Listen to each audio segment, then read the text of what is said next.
Shalom Chaverim, today Parashat Eikev, and we're going to do it together with an actual contemporary American professor and philosopher who's still alive, named Michael Sandel. And I want to start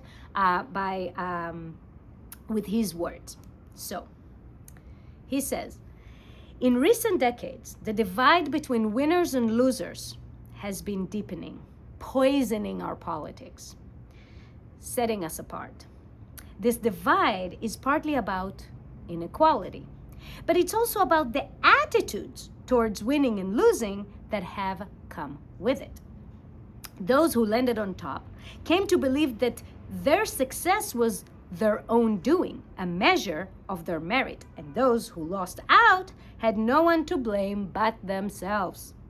This way of thinking about success arises from a seemingly attractive principle. If everyone has an equal chance, the winners deserve their winning. This is the heart of the meritocratic ideal. All right, so far Michael Sandel, his words. This is actually taken from a TED Talk that he gave in 2020 in the midst of the COVID-19 pandemic. And so he's a Harvard professor, a philosopher, and a public intellectual. And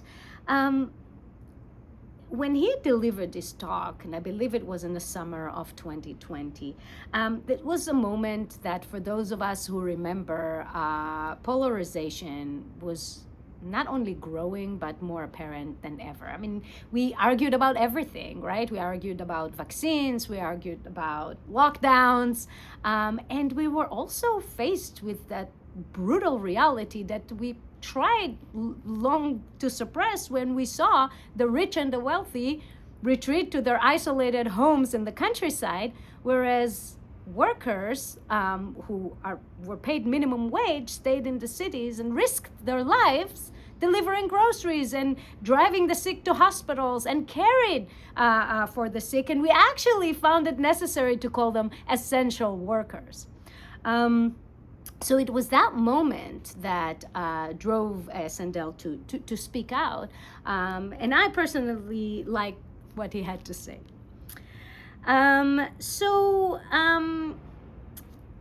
Sandel criticizes the merit-based society, okay? Or in other words, meritocracy. And for the obvious reason, first of all, his criticism comes from the obvious reason that for a merit-based society to work, meaning for people to be evaluated according to their abilities and skills, people have to start roughly from the same starting point, right? If we want to measure that fairly. And obviously, we know that people in our societies and most of the world don't start from the same starting point.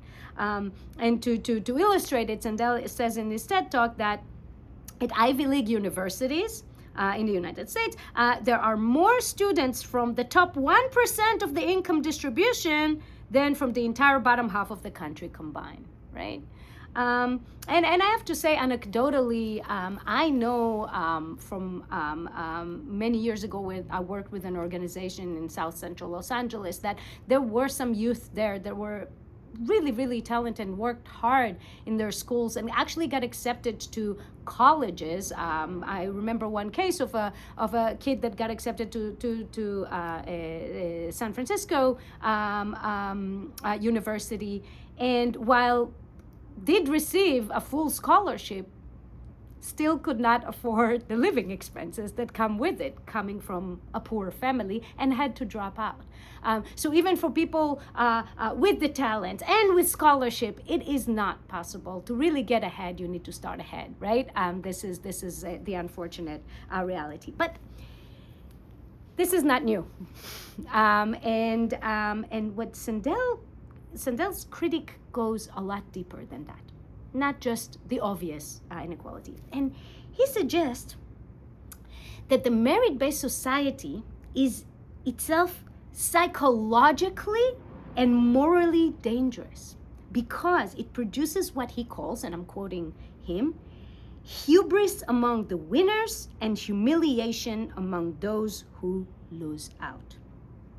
It encourages the successful to inhale too deeply of their success and forget the luck and good fortune, or if you would like circumstances that help them on their way, and to look down on those who are less fortunate or less credentials than themselves, right? So for Sandel, it's not just the inequality. It's not just the fact that there are winners and losers, that it is not fair. But what he criticizes is what happens to us after we win. What is our attitudes then? Now, that idea of what happens to us after we win is remarkably Jewish.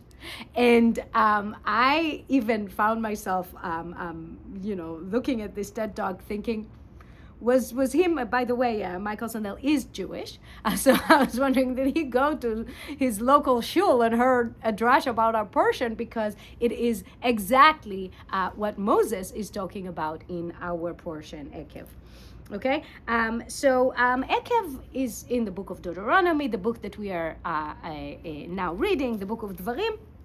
And the book of Dvarim is largely Moses' last speech, right, to the Israelites. And there he gives a fair amount of warnings. But what's interesting is that what Moses warns the Israelite against is not failure, but rather success. And he says, "Pen tochal v'savata ubatim tovim tivne v'yashavta," okay, which means when you eat and are satisfied, and when you build fine houses and settle down, and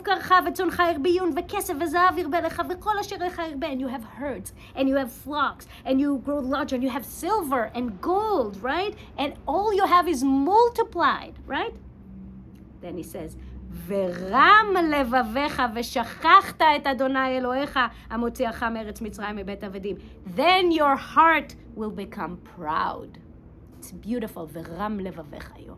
Ram means something that is up high, that has ascended, right? So your heart will become proud, and you will forget Adonai your God, who brought you out of Egypt, out of the land of slavery, right? And obviously there's here the constant reminder, who brought you out of Egypt? Remember, you were once poor, right? It was exactly according to Moses when the Israelites will settle in their land and overcome the hardship and will begin living in the life of prosperity that it will happen.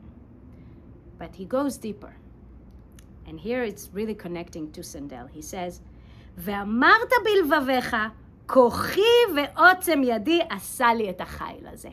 Which translates to, and you may say to yourself, my power and the strength of my hands have produced this wealth for me. So it is exactly it, right? What's polarizing U.S. society and other societies in the world. People once on top attribute their success to their own doing alone and don't consider their circumstances, don't consider the good fortune, right? And so what Sandel would call luck, right? Moses would call וזכרת את אדוני אלוהיך. So when you start to think it was my doing, remember Adonai God. The secular language would be remember other things, remember your circumstances.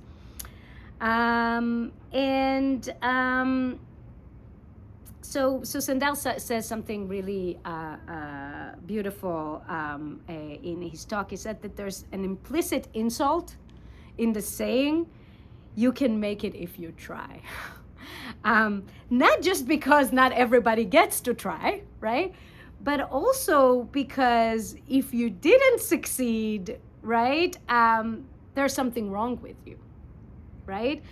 So basically your failure is your fault, which if you think about it is really disturbing. And that constant insult that is embedded in our discourse, in our society, is what creates class resentment, is what creates working people resenting the intellectual elites and going against them. And I think Sandel saw it in the pandemic, and we can't blame them, of course. But this is also what gives rise to populist movements, and history tells us that can have dire consequences. So it does have real implications. It's not just a theory. Okay, so, but look at this. Moses goes even deeper and even more profound. And it's a progression in his speech, which is so beautiful. He continues in saying, אל תאמר בלבבך, בהדוף אדוני אלוהיך אותם, מלפניך לאמור, בצדקתי הביאני אדוני לרשת את הארץ. Wow. Basically what it says, don't say to yourself, God has brought me here to take possession of this land because of my righteousness. And this is really, really profound. What Moses is calling against here, besides being proud and besides attributing the success to yourself, he warns against moral righteousness. Okay? So what is moral righteousness? When a nation attributes victory in war to their own righteousness, meaning we won because we are better. We won because we are right. We won because we are morally superior. That is a very dangerous sentiment, whether it's taken by a nation or by an individual. So Moses' speech progressing from a warning against, don't say, I am successful because I am good at what I do, it progresses to a far dangerous sentiment that Moses is warning against. Don't say, I'm successful because I am good. Don't confuse victory with virtue. And don't confuse success with deservingness.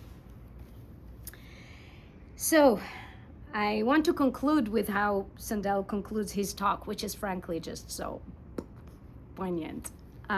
So this is how he finishes his talk. He says, do I morally deserve the talents that enable me to flourish? Is it my doing that I live in a society that prizes the talents I happen to have? Or is it my good luck? Insisting that my success is my due makes it hard to see myself in other people's shoes. Appreciating the role of luck in life can prompt certain humility. There but for the accident of birth, or the grace of God, or the mystery of fate, go I. This spirit of humility is the civic virtue we need now. Moses couldn't have said it better. Shabbat Shalom.